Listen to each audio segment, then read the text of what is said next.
Thanks, Austin. I appreciate the introduction. My name is Chris Gage, and I wanted to talk a little bit about why we felt like this speech by Hillary was a really good job, and just some of the key points about why it made it a good speech. During the introduction, Tim Kaine come out and he really introduced Hillary. He got everybody, just wanted to thank everybody for coming out and supporting her. That was a really hard time for them to have to come out and do this, but they were appreciative for all the help. Hillary, when she came out, everybody was very excited for her to come out. She thanked them many times. She was used a lot of eye-to-eye contact, and you could just really tell that she appreciated everyone being there. And it was just a real warm welcoming for her to come in and get everything started. She had to calm people down over times just to get her message out. During the body, Hillary thanked a lot of her audience, thanked the supporters, thanked Mr. and Mrs. Obama for all the support and all the work that they've done throughout their presidency. She talked about the future and what it held for her supporters. One of the articles that I read that talked about it was called Nine Techniques to Deliver a Speech with Confidence, and it was by Divine Caroline. And she said you should really know your material and know your audience.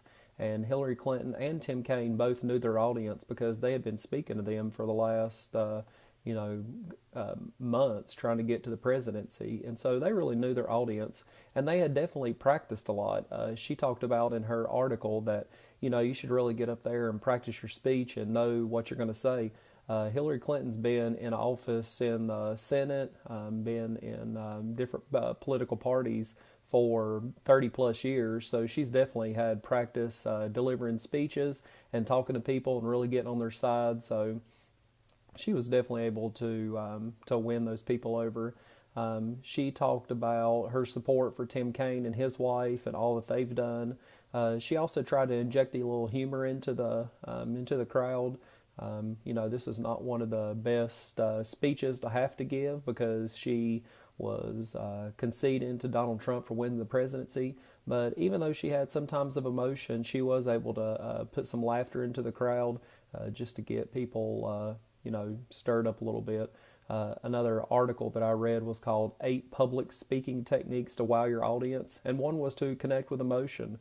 And you should use sometimes a little bit of emotion's okay because it really makes the audience feel like that you're really dedicated to the cause and you're really concerned about the way they feel because they're just as hurt as much as she is. Even though she is ultimately the one that lost, they are devastated as well. A couple of the transitions that she used during her speech was what didn't happen, and she talked about not winning the presidency. She talked about what they had tried to do. And then another one is what they needed to do in the future. She reached out to the young people. She reached out to the women in the crowd.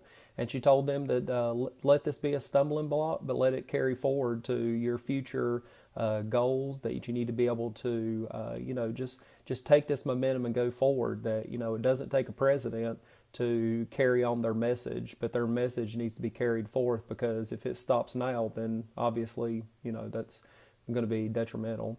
And she really thanked everyone's for their support. Again, she thanked her family. She thanked the Obamas. She thanked Tim Kaine. She definitely thanked all her supporters multiple times over. She even talked about the people who gave, as low as $5. She just really appreciated everybody because everybody made a contribution, even if it was just moral support. Her conclusion, pretty much keep your head up and keep pushing forward. One of the articles was the eight public speaking techniques. Tell your audience what they're going to gain. They're going to gain the fact that they have put together this movement and that they should keep going forward. They should just really not stop at this point. So that was a really good. Both Tim Kaine and Hillary Clinton both speak very clearly. They're very well spoken, well educated. They know how to talk to people. They know how to communicate. They're definitely there for their people.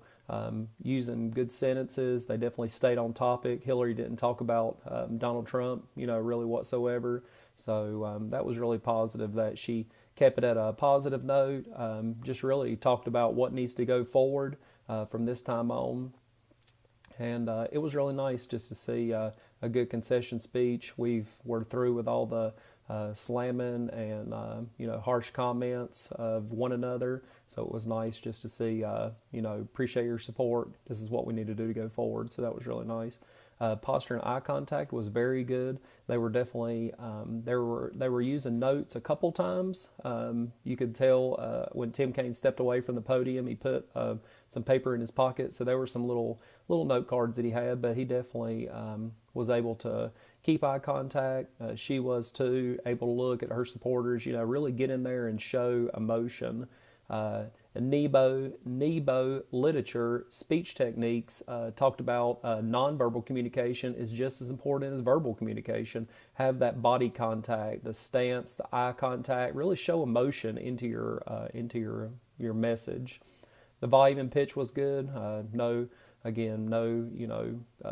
lot of differences. They had pretty much just heartfelt message they were trying to deliver, and they used a little bit metaphors coming from Bible verses. So that was really, reached out to a different group of people. The Democrats aren't really known a lot for the, using religion per se, but they were able to interject some of that in there.